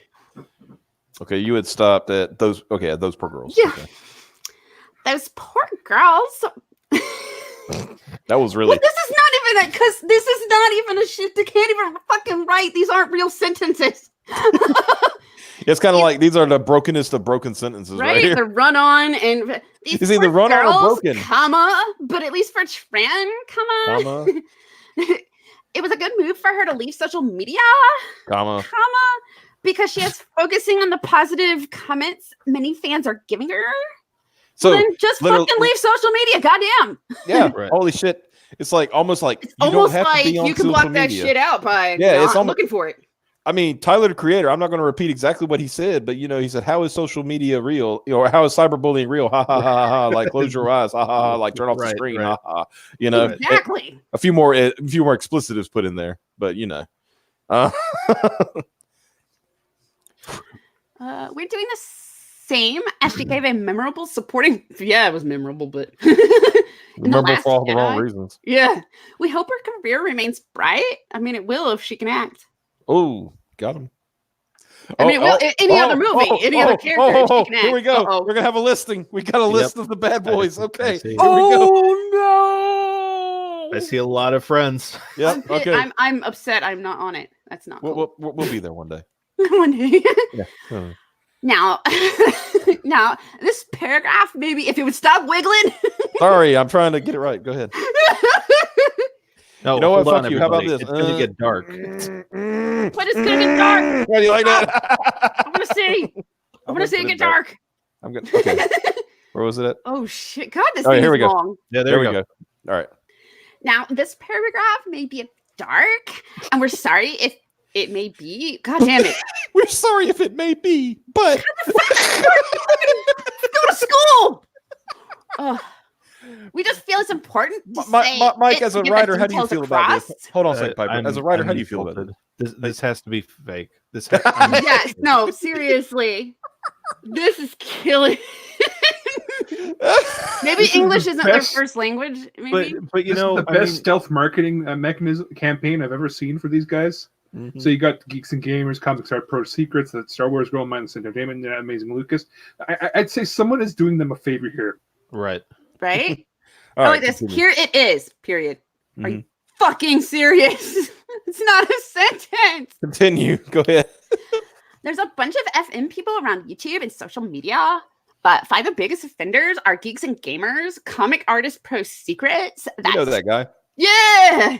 That's Star Wars Girl. We know her too. Mindless Entertainment and Amazing Lucas. Man, no world-class bullshitters. Come on. Right? Geeks and Gamers does all the things that FM does while constantly showing his hypocrisy. First stating he likes something like Last Jedi and Force Awakens, or he's excited for something like The Mandalorian, but then later recants his former statements and says he isn't. Oh my God. And that bothers her so much. Even at one point, destroying a Blu-ray DVD of The Force Awakens. Oh no, he needs to be in jail. Oh God, he destroyed a piece of his property. Holy shit! Which he claimed to like.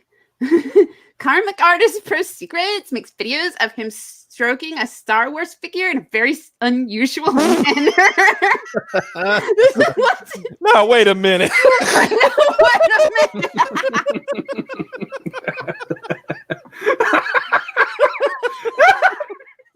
on. She doesn't even say the part about cutting them up. It's just stroking. Right. In an unusual manner.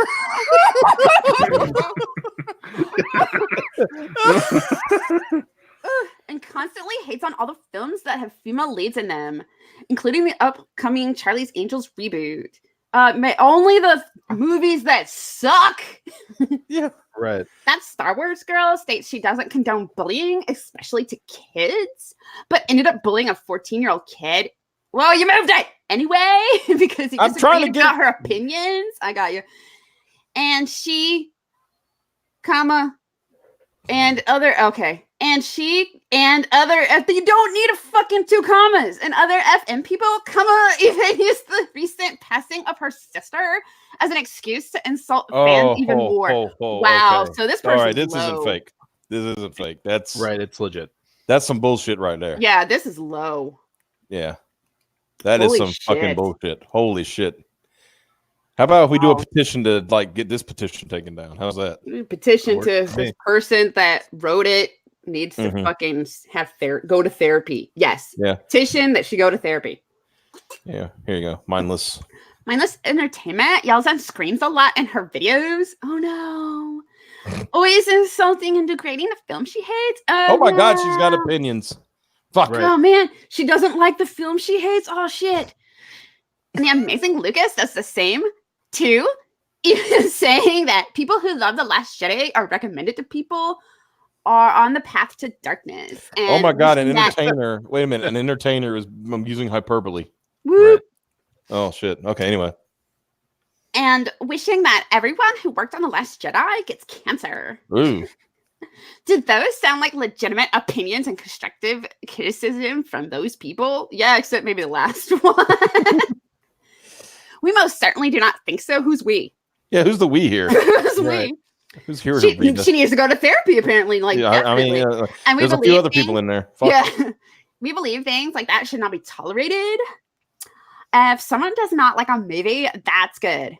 Oh, okay, but they should share their opinions in a very constructive, fair, and I hear holy shit.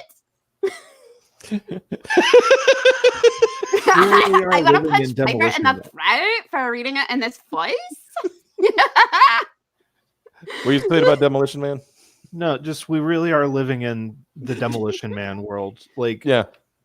just when did we become so soft and like, oh well, watch what you're saying? Like, when Mhm. did that happen? Oh I my don't god. know. Oh my god. Constructive, fair, and appreciative way. If you don't like something, the fuck is wrong? Oh my god. You know, I really want to say I didn't like this, but that wouldn't be very I appreciative. would be very appreciative. You know, just Something that I've seen a lot of YouTube critic and film critics do, probably ones that actually liked the thing mhm. or pretending to like the thing. Or they're shills. Yeah. Right. Right. But what FM doesn't do, FM doesn't shill for us, so they need to go away. This petition is also created for another big reason to shill Disney. To encourage many fans to unleash their praises for all the projects that are bashed heavily by the FM. Here's our positive praises. Who is this R? Here's our positive praises, for example, period. The fuck is wrong with you? She put a a colon here, but didn't put it here. Right. Disney Star Wars films, especially The Last Jedi, are brilliant metal. Oh, Justice to no. George Lucas's franchise. Oh no! Oh no! Oh, The same God. producers that tossed away his write-ups just because they didn't want to give him like 10 to 15%. Right. Just fucking made me read that. Oh my god. Oh, In a just very wait. fresh way. Oh, it gets better. Holy shit. I see it. And me and the people in my head send our congratulations to directors J.J. Abrams and Ryan Johnson for their marvelous visions from Iceberg, dead ahead. inside their own assholes. Captain Marvel is a great Marvel blockbuster that didn't bust any blocks. and allow Brie Larson to make a great mark in the MCU. Well, it did do that. I mean, she's made a mark. I don't know. Yeah, she definitely made him. And we're Oh, looking it's one- forward to the next MCU projects that bring out a more diverse group of actors and filmmakers. Stan Lee would be proud. Is he in your head too, sweetie? And as long as Disney and Lucasfilm's President Kathleen Kennedy is in charge, the Force will be Jesus with the fucking Christ. Star Wars. Is this before or after she said that she can't find it? Holy All right. shit. Read this. I think this is the last little bit. Oh, thank goodness, God. So go ahead, unleash your praises for those amazing films, because when you sign this petition, you will never again be ashamed of liking. Yeah, because that's how that works. You will never again be ashamed of liking those films the FM are trying to get you to hate. We also created this petition. Jesus, there's a whole bunch of reasons. To not only bring a little positivity back into the world. Yeah, Yeah, because that's really what this positivity. was. That's what Yeah. these paragraphs were. Fucking A. Positivity. Yeah, right. Yeah. By any means necessary. Yeah. We will bring back By any little means positivity. necessary, bringing up Anna's, recently deceased sister. Yeah, Yeah. that's bringing positivity. Yeah. Okay. Despite what they may think, the Phantom Menace are just a vocal minority of people whose words will not be listened to. Then except why are for- you making this petition? except that I apparently follow them and listen to everything. We believe the world needs less negativity, and so with your help from friends, family, and many fans of all of these projects, we can make this petition to ban the Phantom Menace from social media and make the world a little brighter. Yeah. Oh, jeez. All right, let's see Oh what my we got. God. That hurts. Okay. Nice. Wait, this has been around for 2 months. Yeah. Shit. The Phantom Menace is awesome. So yeah, let's I like give it the more Brie credit. made a skid mark. Yep, that's Yeah. there. She left a mark, all right, a stain on the underwear of the MC. We are the Phantom Menace. We only want good writing and respect from those who make a living off of us. If your shit sucks, it's not because of we're afraid of women. It's because we're afraid of shitty writing that disrespects legacy characters while trying to promote their own. Yep. Okay. Oh God. Ruin the man bait. That's Ruin Johnson. Dear man babies. I fully support the idea of banning anyone with a different opinion. Especially if they didn't like my perfect Star Wars movie. Riley is a kind, loving person who simply wants to spread positivity by accusing fans of being sexist and racist. It's a good deed that you follow my lead, Riley. Your ticket for Star Wars celebrations are in the mail. Love, RJ, Kathy, Pablo, and everyone else that do Disney. Seriously, my throat hurts. I think my voice is gonna be gone when I wake up tomorrow. God. Oh my Long God. live Jeremy Prime. And of course, this one, yeah, you're literally used the death of a woman's sister to attack people you don't like for reasons you literally can't elaborate in an intelligent manner. Yeah. Jesus. I would say it was unbelievable, but it was so incredibly sad. See, that's the point where I thought it was parody, and then when they said Yes, that, when I was she like, said that's Mhm. that tipped it back to Right. Whew. Yeah. car video. Oh, it's Twitter trash. He's a good lad. Hey everyone, Twitter Trash here, proud member of the Phantom Menace and free speech advocate. I want to stop by and show my support for our shared American right of and privilege of freedom of speech, and to affirm that while I may personally find many of the claims and statements made in the body of this petition to be offensive, deplorable, and unjustly inflammatory, I will fight to the end to your continued right to say it. If you wish you and your comrades well in your continued attempts at coercing the companies you are petitioning into considering how best to restrict or altogether remove from myself and my esteemed colleagues the very same rights and privileges that you yourself exercised here, under extremely disingenuous pretenses. May the force be with you, and always remember that socialism is for fascists who attempt to silence their critics and detractors. I like this boy. Disney Star Wars is shit. Yeah, that's my favorite. Just yeah. That's your that's your takeaway right there. Yep. Disney Star Wars is shit. Oh man. Oh, this is the newer ones. The Last Jedi was a bad movie, and you know it.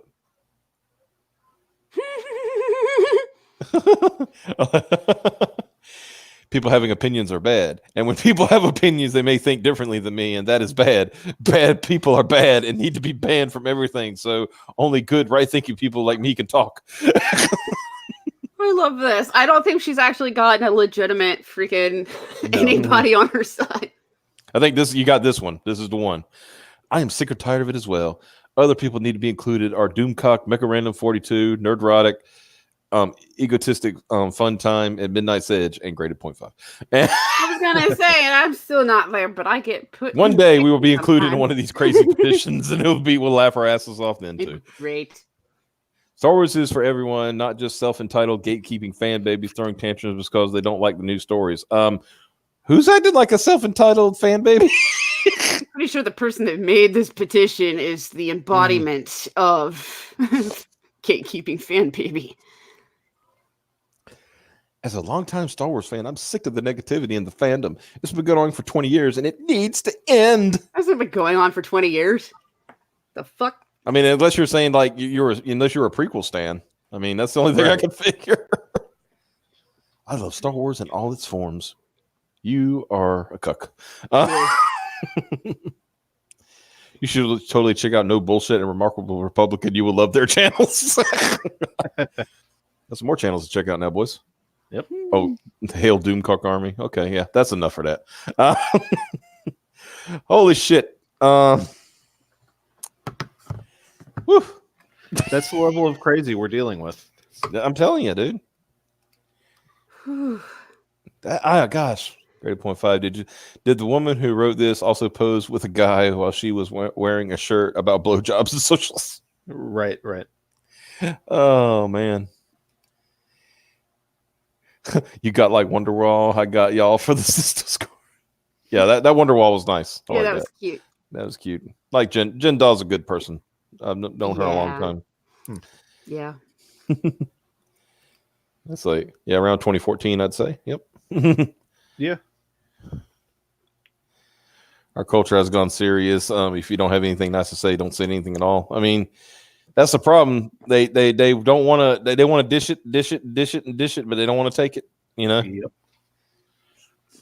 But if you hate Star Wars, you're like problematic and need to be. Yeah. You go ahead. But if you hate Disney Star Wars, you're like problematic and need to be canceled. That is, God, it's terrible. Oh man. Why do these people breathe? I don't know how they figured out how to use social media in the first place. Obviously not. Holy crap. She asked for requests. Yeah, I saw. Yeah, Jen asked for requests, and she took it. That was great. It was fun. Anyway, here's Wonderwall. I should pull it up. Hold on, let me pull that up. That'd be like, oh my god, I need this little dumpster fire vinyl figure. What the fuck? Oh my god, it's real. It's fucking $22 and it doesn't come till February. What the fuck? Oh no. All right. One more share screen let me close these other screens so I don't overlap and pull up the wrong thing, which I want to do. Do.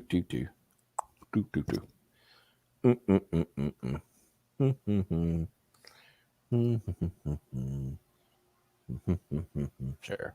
There you go. This is what this is a Wonderwall. I like it. Yeah. Yeah, she's Jen Daw is she was a pixel artist. She does a lot of stuff for video games and stuff, but she also doodles. Okay. Stuff like that. She's also working on a project right now. I don't know what the hell it is, but it looks like it's a platformer with that spooky, cute but creepy aesthetic. And one more time, we're gonna look at The Gods Fear Me. See if you made any money. Did you make any money? Well, you didn't make any money, but that doesn't mean anything because people watch this later and then you'll make money. That's how it works. There you go. Yeah, there you go. Always positivity. That's what we got to do. Is positive thinking. Unlike certain polls, we just certain petitions, we just. Oh, it's been emotional. Yeah, a little bit. I kind of want to sign it just to go. I can't believe I had to read that. Yeah, that's what you say. Like, I feel dumber for reading. Right, you just insert the clip from Billy Madison. Okay, well, I think I'll end it. We'll end it here. Been fun, guys. Thank y'all so much for showing up and checking us out. I know some of y'all left to go check out the Jack Show, which I'm probably going to go do too. But y'all have a good one. Go check out John Malin's channel because he's back up and live streaming again. Thanks to us. And and Mike Murphy, thank you so much for coming on tonight. And obviously, go check out The Gods Fear Me, book 1. Still on Indiegogo, still in demand. Trying to push for that $10,000 goal so we can have some color pages in this book. It'll be great and it'll be awesome. Always a pleasure. Thanks for having me, everyone. All right, y'all have a good one. When does super chat start? I'll answer that question one last time. When they approve us.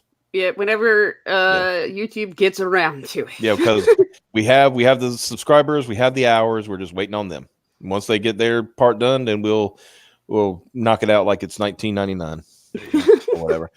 Anyway, guys, thank y'all so much. We'll see you tomorrow night. If I'm peeling up to it, if I might pass out, who knows? And y'all have a good one. We'll see you then. Bye-bye.